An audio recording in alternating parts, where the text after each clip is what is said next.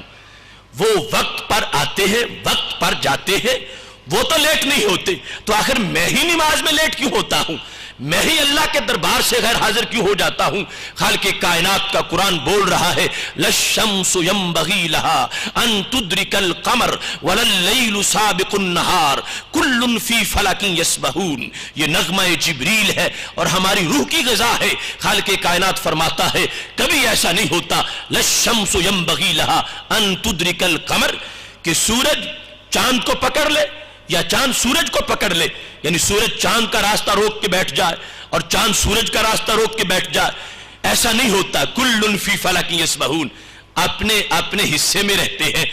جب وہ کسی کا غصب نہیں کرتے تو بندو تم دوسرے کا راستہ کیوں لیتے ہو؟ تم دوسرے کے حق کی طرف کیوں جاتے ہو؟ جب وہ اپنی ڈیوٹی پہ اتنی پابندی سے ہے کہ کبھی لیٹ نہیں ہوتے تو تمہیں بھی اپنے رب کی ڈیوٹی پوری کرنی چاہیے. انہیں ایک مرتبہ رب نے حکم دیا، ہمیشہ کے پابند ہو گئے. کبھی ایسا نہیں ہوتا کہ رات لیٹ آئے، دن لیٹ ہو جائے، ایک دوسرے کا راستہ روک لے. نہیں، جو حکم آیا تھا اس پر پوری پابندی ہو رہی ہے. کل فی فلک یسبحون، وہ اپنے اپنے مدار کے اندر وہ موجود ہے اور اس کے اندر وہ آربٹ میں تیر رہے ہیں، اپنی حرکت میں موجود ہے. تو یہ دعوت ہے ماحول کی بھی محاسبہ کے لحاظ سے انسان کو کہ ہر چیز ڈیوٹی پہ ہے. زمین اپنا کام کر رہی ہے، ہمیں کھانے کو دیتی ہے. جانور اپنا کر رہے ہیں، ہمیں دودھ پلانے کے لیے اپنے آپ کو پیش کیے ہوئے ہیں، سواری کے لیے پیش کیے ہوئے ہیں اور گوشت کے لیے پیش کیے ہوئے ہیں.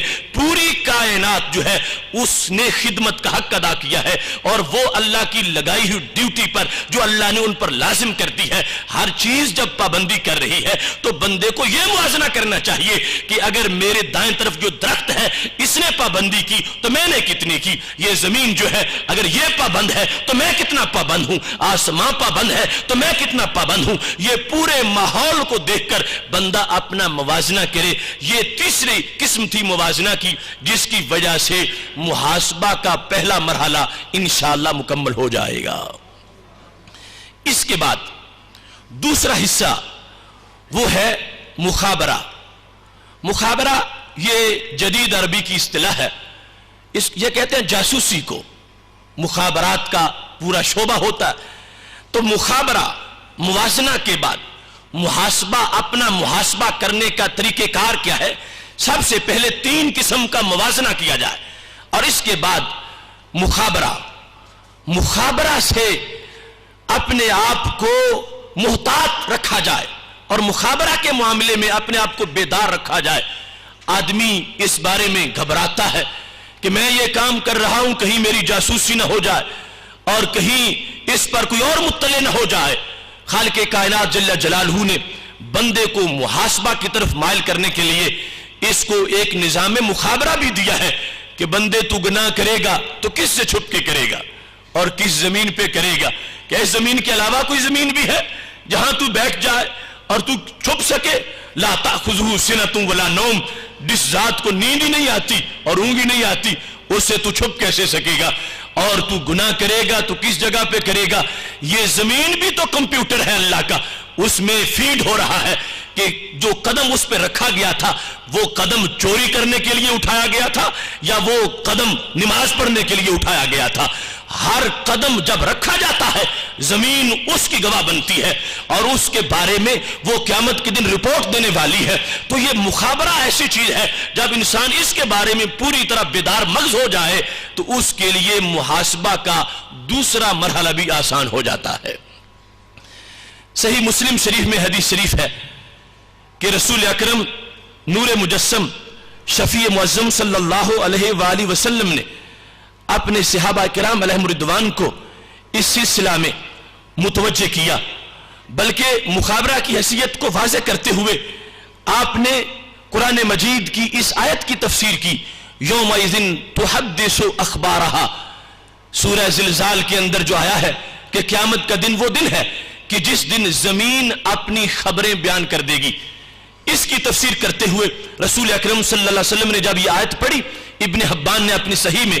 اس کو روایت کیا ہے کہ رسول اکرم صلی اللہ علیہ وسلم نے صحابہ سے پوچھا، اتدرون ما اخبارها، میرے صحابہ یہ جانتے ہو تم کہ زمین کی اخبار کیا ہے؟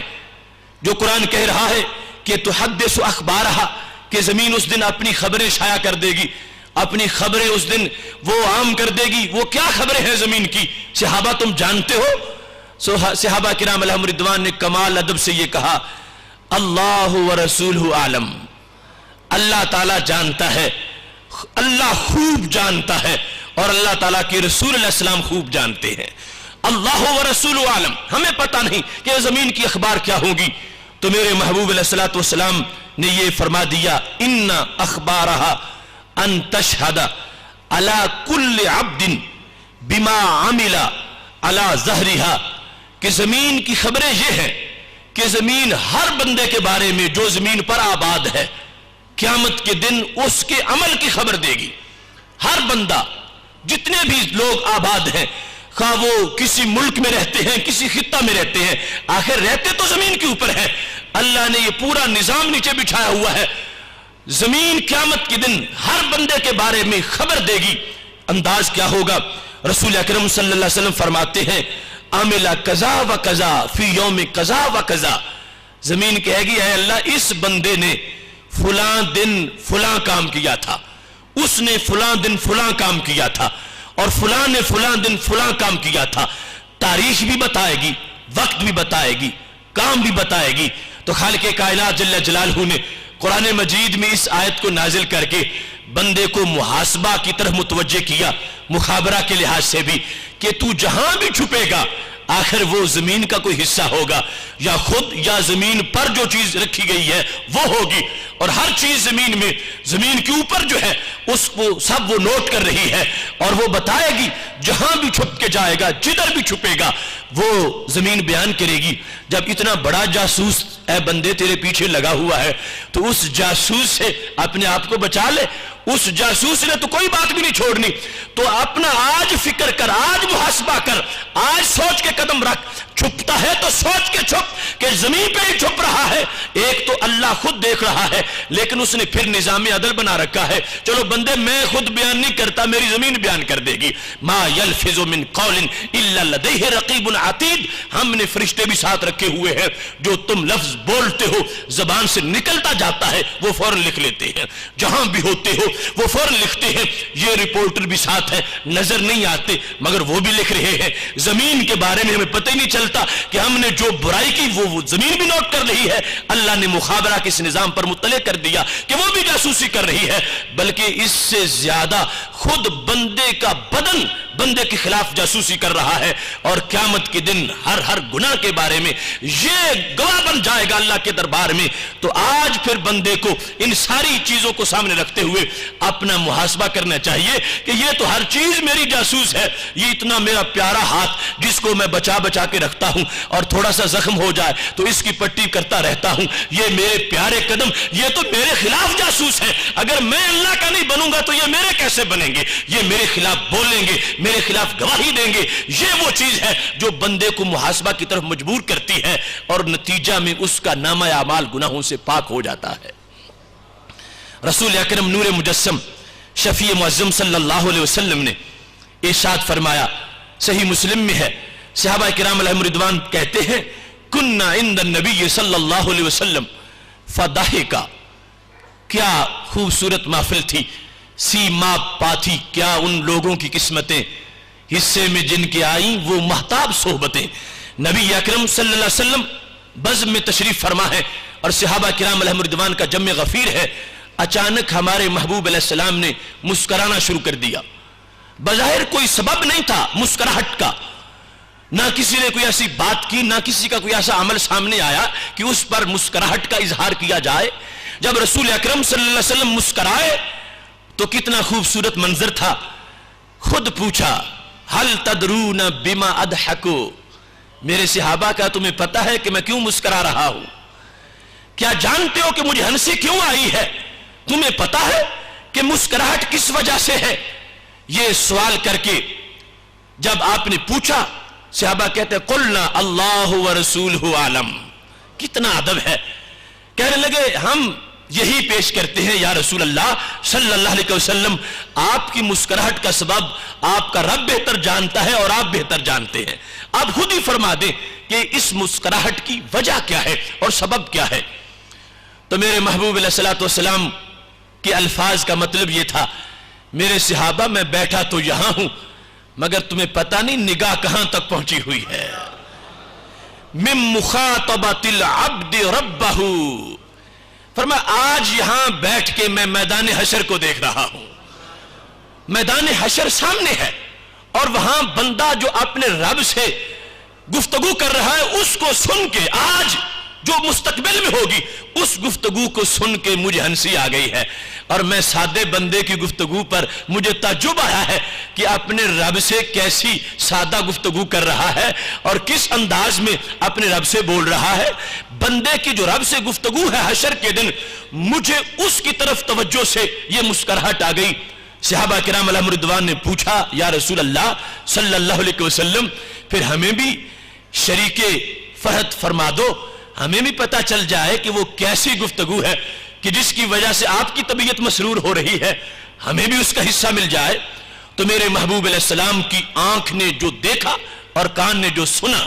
اور مستقبل کے جو حالات جو کئی صدیوں کے بعد رونما ہونے تھے اور آج تک جن کا ابھی انعقاد نہیں ہوا، اب سے بھی کئی صدیوں کے بعد جو کچھ سامنے آنا تھا، میرے محبوب علیہ السلام کے کانوں نے سن لیا، آنکھوں نے دیکھ لیا اور ہو بہو اپنے صحابہ کے سامنے بیان فرما دیا۔ فرمایا حشر کے دن یہ گفتگو ہوگی بندے کی اللہ کے ساتھ کہ ایک بندہ اپنے رب سے یہ کہے گا یا رب الم تجرنی من الظلم، کیا تو نے مجھے ظلم سے نہیں بچایا؟ تو نے مجھے پناہ دی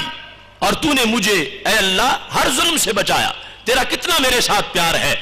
تو نے مجھے کیا ظلم سے نہیں بچایا؟ فیقول بلا، خالق کائنات فرمائے گا کیوں نہیں اے بندے، میں نے تجھے ہر ظالم سے بچایا اور تجھے ہر ظلم سے بچایا۔ تو بندہ کہے گا یا اللہ آج پھر میری ایک اور بات بھی تسلیم کر لے۔ خالق کائنات فرمائے گا بتاؤ کیا تمہارا مطالبہ ہے؟ تو بندہ بڑی سادگی میں کہے گا انی لا اجیز اليوم علی نفسی شاہدا الا منی، اے اللہ مجھے پتا چل رہا ہے کہ یہ ساری کائناتی میرے خلاف جاسوس بنی ہوئی ہے، تو میں یہ چاہتا ہوں کہ آج کسی اور کو میرے خلاف گواہ نہ بنا، اگر گواہی لینی ہے تو خود میرے بدن سے ہی لے، میں نہیں چاہتا کہ اوروں سے تو گواہی لے، تو نے مجھے پہلے بھی بڑا بچایا ہے اور یہ آج میری درخواست ہے کہ اور کسی کو گواہ نہ بنا،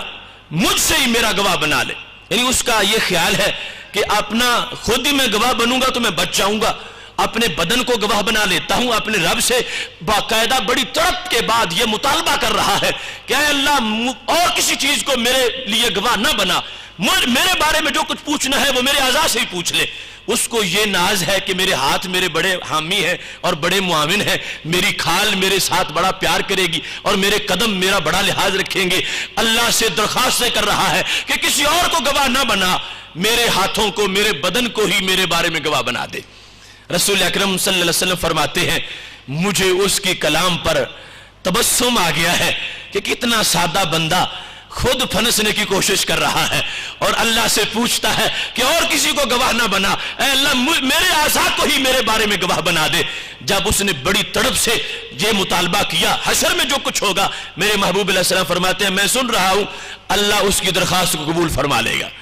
اور میں کہا ٹھیک ہے میرے بندے، اگر تو یہ چاہتا ہے کہ میں زمین کو گواہ نہ بناؤں، میں آسمان کو گواہ نہ بناؤں، میں درختوں کو گواہ نہ بناؤں، میں تیرے محلے والوں کو گواہ نہ بناؤں، میں تیرے دوستوں کو گواہ نہ بناؤں، ٹھیک ہے میں نہیں بناتا، جو تو خود گواہ پیش کرنا چاہتا ہے وہی مجھے منظور ہے، ٹھیک ہے تیرے اعضاء کو ہی تیرا گواہ بنا دیتا ہوں۔ تو پھر کیا ہوگا؟ خالق کائنات جل جلالہ فرمائے گا کفا بنفسک اليوم علیک حسیبا، ہم نے آج تجھے ہی تیرا محاسب بنا دیا۔ کفا بنفسک اليوم علیک حسیبا، تجھے تیری ذات کو ہی ہم نے تیرے لیے نگران اور چیکر بنا دیا ہے اور حسیب بنا دیا ہے اور گواہ بنا دیا ہے۔ اس کے ساتھ ہی خالق کائنات جل جلالہ اس کے منہ پہ مور لگا دے گا اور اس کے ارکان کو اعضاء کو یہ فرمائے گا ان تو کی، اے ہاتھ تو بول، اے قدم تو بول، اے اس کی ناک تو بول، اے اس کے سر تو بول۔ خالق کائنات جل جلالہ یہ حکم دے گا، فتن تو کو ہر عضو بولنا شروع کر دے گا، مسلسل بول رہا ہے۔ ہاتھ شروع ہوا تو بلوغ سے لے کر وفات تک اس نے جتنے جرم کیے تھے اس نے کوئی بھی نہیں چھوڑا،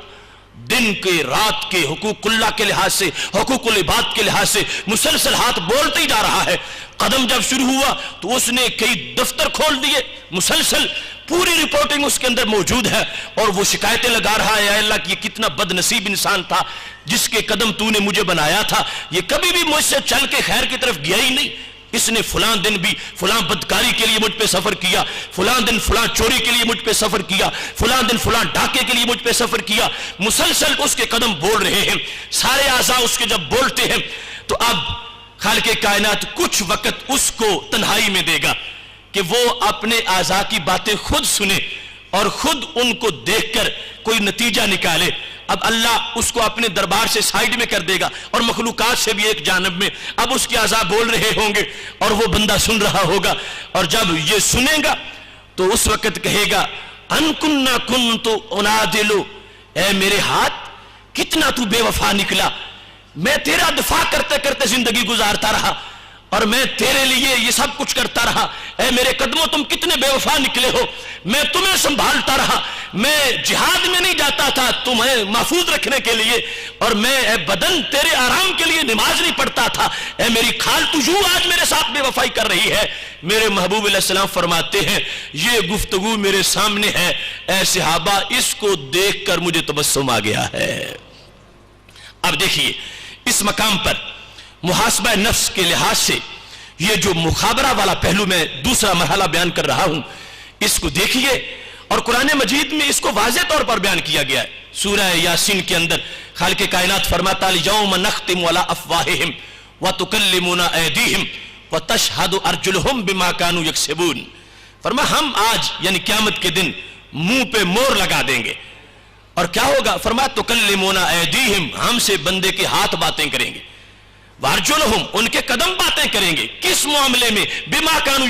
یکسبون، جو کچھ بندے نے کسب کیا ہے، جو کمایا ہے، جو کچھ اس نے کیا ہے، یہ سارے باتیں کریں گے اور اس انداز میں بولیں گے، کوئی چیز بھی نہیں چھوڑیں گے۔ تو اللہ فرماتا ہے تمہیں اگر پتہ نہ چلتا اور قیامت کے دن یہ جاسوسی ظاہر ہوتی تو پھر تمہیں بڑا افسوس ہوتا کہ کاش کہ دنیا میں مجھے پتہ چل جاتا تو میں ان جاسوسوں سے بھی بچتا، اور اس سے بچنے کا مطلب ہی کیا تھا کہ کرتا ہی نیکی اور کرتا ہی کچھ نہ۔ یہ محاسبہ خالق کائنات نے پیغام ہمیں پہلے دے دیا کہ کل قیامت کے دن ہاتھ نہ ملتے رہنا، میں نے اس قرآن کو نسخہ کیمیا بنایا ہے اور اس میں تجھے بتا دیا ہے، اور محبوب علیہ السلام نے احسان کر کے کہ یہ ہر چیز تمہارے خلاف ہے، اگر تم اللہ کے نہیں تو یہ تمہاری کیسے ہوگی؟ یہ تب وفادار بنے گی کہ تم اپنے رب کے وفادار بن جاؤ گے۔ اور دیکھو تو صحیح یہ کتنا بڑا محاسبہ اس کے اندر مخابرہ کی جہت میں۔ آج کوئی شخص گناہ کرنے کے لیے یہ تو سوچتا ہے کہ مجھے محلے والے نہ دیکھ لیں، یہ سوچتا ہے کہ مجھے میرا بھائی نہ دیکھے، مجھے معاشرے کا کوئی فرد نہ دیکھے،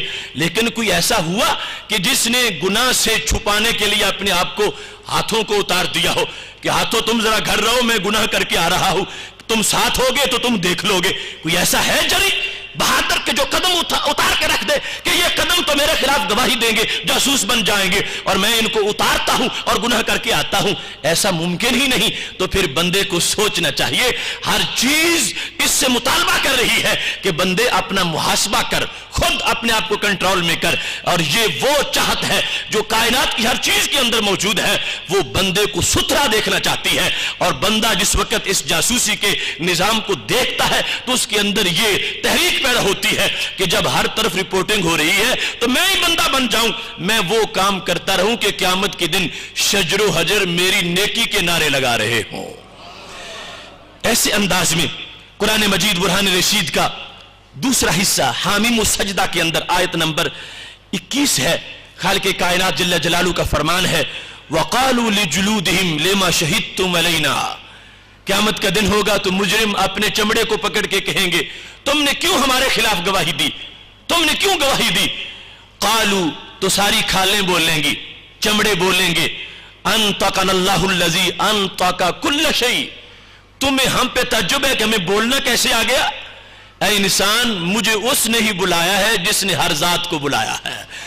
جس نے زبان کو بولنے کی توفیق دی، اس سے کیا بعید ہے کہ وہ چمڑے کو بولنے کی توفیق دے دے؟ تو یہ سب کچھ انسان کے بدن اور اعضاء کے لحاظ سے بھی یہ پورا ریکارڈ مرتب ہو رہا ہے۔ اور یہ اس دن، ہاتھ آج تو گونگے ہیں، اس دن گونگے نہیں ہوں گے، قدم آج تو گونگے ہیں، بول نہیں سکتے، اس دن بولیں گے۔ اور بولیں گے انسان کو جب اپنے قدموں سے یہ گرم ہوا آئے گی تو پھر اس کو افسوس ہوگا میں اس بدن کو بچاتا رہا اور یہ بدن آج مجھے جلانے پہ تیار ہو گیا ہے۔ اس دن پتہ چلے گا۔ اور یہ اعضاء کی گواہی بالخصوص لی بھی اس لیے جائے گی،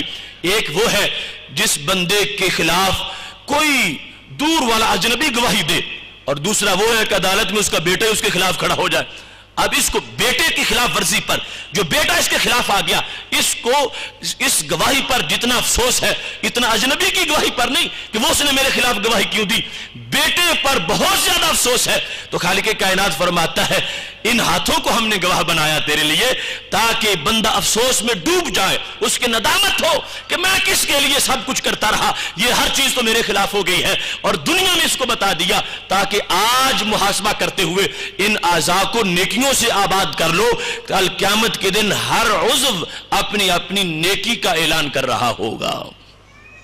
محتشم سامعین حضرات، محاسبہ کے طریقہ کار کے لحاظ سے پہلا حصہ موازنہ کا تھا اور دوسرا مخابرہ کا تھا اور تیسرا مشاہدہ کا ہے۔ مشاہدہ کے اندر یہ ہے کہ بندہ یہ دیکھے کہ آخر میرا رب مجھ سے پیار کتنا کرتا ہے اور ہر طرف اس کی رحمت کا شہود کیسا ہے، اس نے کس انداز میں مجھے اپنی قدرت کا شاہکار بنایا ہے،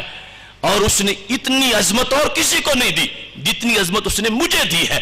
تو پھر زیادہ باوفا بھی مجھے ہونا چاہیے۔ اس نے گھوڑے کو پیدا کیا، گدھے کو پیدا کیا، ان جانوروں کو پیدا کیا، بڑے بڑے پاورفل جانور ہیں، وہ پانی پیتے ہیں پھر بھی سر جھکاتے ہیں، اور چارہ چرتے ہیں پھر بھی سر جھکاتے ہیں، بلکہ ہر وقت ان کو ایک حالی طور پر جھکا رہنا پڑتا ہے کہ وہ مستقیم القامت نہیں کہ ان کا قد سیدھا ہو، ان کے اگلی ٹانگیں ہیں، ہر وقت وہ جھکے ہوئے ہوتے ہیں، اور پھر کبھی سر بھی جھکا لیتے ہیں، کھاتے ہیں پیتے ہیں۔ انسان کو رب ذوالجلال نے سیدھی قد دی ہے اور اس کو ہر وقت جھکا ہوا نہیں بنایا، اور پھر اس کو یوں بھی محتاج نہیں کیا کہ یہ پانی پینے میں نالیوں پہ سر جھکائے اور خوراک میں چراگاہوں میں سر جھکائے، نہیں، اس کو بڑی عزت دی کہ اس کا سر اٹھا رہے، اس کا پانی اس کے ہونٹوں تک پہنچایا جائے گا، اس کو نالی میں جھوک کے کتوں کی طرح پینے کی ضرورت نہیں،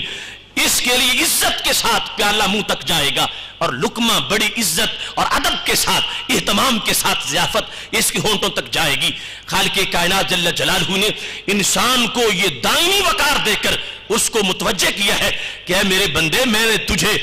ہر جگہ نہیں جھکایا، تیری یہ شان ہی نہیں کہ تو قطرے قطرے پہ سر جھکاتا رہے اور تنکے تنکے پہ سر جھکاتا رہے۔ میں نے تیرے سر کو یوں ذلیل نہیں کیا، تیرے سر کو میں نے بڑی عظمت دی ہے اور تیرے سر کو میں نے ہمیشہ اٹھا کے رکھا ہے تاکہ تیرا سر میرے دربار میں جھکا رہے۔ خالق کائنات جل جلالہ نے یہ جو مشاہدہ کے لحاظ سے محاسبہ کے لیے دعوت ہے، یہ بھی پوری کائنات کے لحاظ سے موجود ہے، اور پھر بالخصوص خالق کائنات جل جلالہ کی طرف سے جو محبت بھرا پیغام ہے، میرے نبی علیہ الصلوۃ والسلام نے کتنی خوبصورتی سے اس کو بیان کر دیا۔ حدیث قدسی ہے، رب ذوالجلال فرماتا ہے من تقرب منی شبرا تقربت منہ ذراعا، جو ایک بالشت میرے قریب ہوتا ہے میں تو ایک گز اس کے قریب ہوتا ہوں۔ ومن تقرب منی ذراعا تقربت منہ باعا، جو ایک گز میرے قریب ہوتا ہے میں تو 2 گز اس کے قریب ہوتا ہوں۔ ومن اتانی یمشی اتیتو ہرولا، جو میری طرف پیدل چل کے آتا ہے میں تو اپنی شان کے مطابق اس کی طرف دوڑ کے جاتا ہوں۔ اب یہ مشاہدہ بندے کو مجبور کرتا ہے کہ آخر اس خالق کے کرم تو پہلے ہی بہت زیادہ ہے، ہم ماضی میں جتنا ادھار کھا چکے ہیں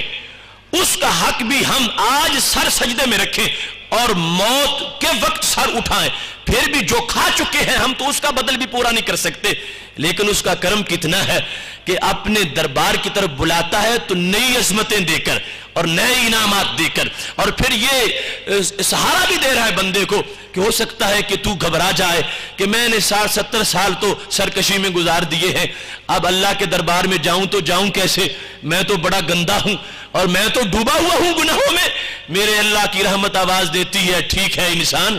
تو بڑا گندا صحیح مگر میری رحمت کو ستھرا کرنے کا طریقہ بھی آتا ہے، اور تیرے بڑے گناہ صحیح مگر میرے اجر اس سے کہیں زیادہ ہے، تو آ تو جا، تو آ جا، واپس پلٹ تو صحیح، تھوڑا سا لوٹ کے راہ حرم کی طرف آ تو جا، صنم قدے سے اور شیطان کی وادیوں سے پیچھے قدم ہٹا تو صحیح، تو تھوڑا سا آئے گا میری رحمت چوم کے تجھے گلے لگا لے گی، میری رحمت خود تیرا چہرہ دھو لے گی، خود تجھے ستھرا کر لے گی۔ ہم تو مائل بکرم ہیں کوئی سائل ہی نہیں، راہ دکھلائیں کسے کوئی راہ روے منزل ہی نہیں، فرمایا پلٹو تو صحیح، لوٹو تو صحیح، آؤ تو صحیح، تم تھوڑا سا آؤ گے میری رحمت آگے بڑھ جائے گی، تم 1 گز آؤ گے یہ 2 گز جائے گی، اور تم اگر پیدل چل کے آؤ گے میں اپنی شان کے مطابق تمہیں لینے کے لیے دوڑ کے جاؤں گا۔ کتنا کرم ہے اللہ کا، کتنی شفقت ہے اور کتنا اس کا پیار ہے بندوں کے ساتھ، حالانکہ وہ دوڑنے سے پاک ہے اور وہ دور سے قریب ہونے سے پاک ہے۔ جو پہلے شارک سے قریب ہو وہ پھر اس کا دور ہونا متصور کیسے ہو سکتا ہے؟ صرف اپنی رحمت کی کثرت کو ظاہر کر رہا ہے کہ بندو تم متوجہ تو ہو جاؤ، پلٹو تو صحیح، میں خود تمہیں عطا کروں گا، نوازشات کروں گا۔ تو یہ جس وقت انسان اس بات کا اپنے روحانی طور پر شہود کر لیتا ہے، اس کا مشاہدہ کرتا ہے کہ میرا رب اتنا پیار کرنے والا ہے تو مجھے بھی اس پیار کے بارے میں سوچنا چاہیے، آخر میں کیوں باغی ہوں، میں کیوں سرکش ہوں، میں کیوں بگھوڑا بن گیا ہوں، میں کھاتا اللہ کا ہوں اور کہنا شیطان کا مانتا ہوں، تو ایسا میں کیوں کرتا ہوں، یہ سوچ میں کیوں کرتا ہوں ایسا، اس کو محاسبہ کہا جاتا ہے۔ اور یہ ساری چیزیں جو موازنہ، مخابرہ اور مشاہدہ کی شکل میں نے بیان کی ہیں، یہ وہ باعث بنتے ہیں جو بندے کو طریقہ کار کی طرف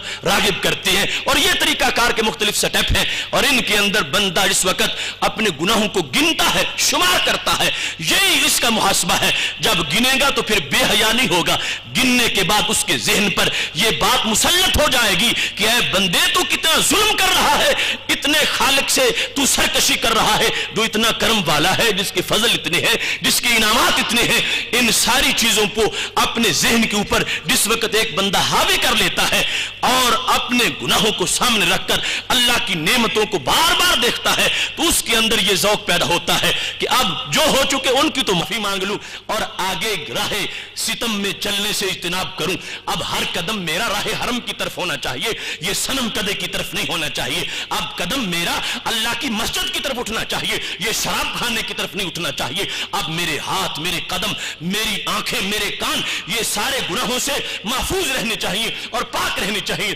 یہ وہ ہے جس کو محاسبہ نفس کہا جاتا ہے. میری دعا ہے خالق کائنات جل جلالہ ہم سب کو عملاً اس تقوی کے موسم بہار میں اپنے اپنے محاسبہ کی توفیق عطا فرمائے. وآخر دعوانا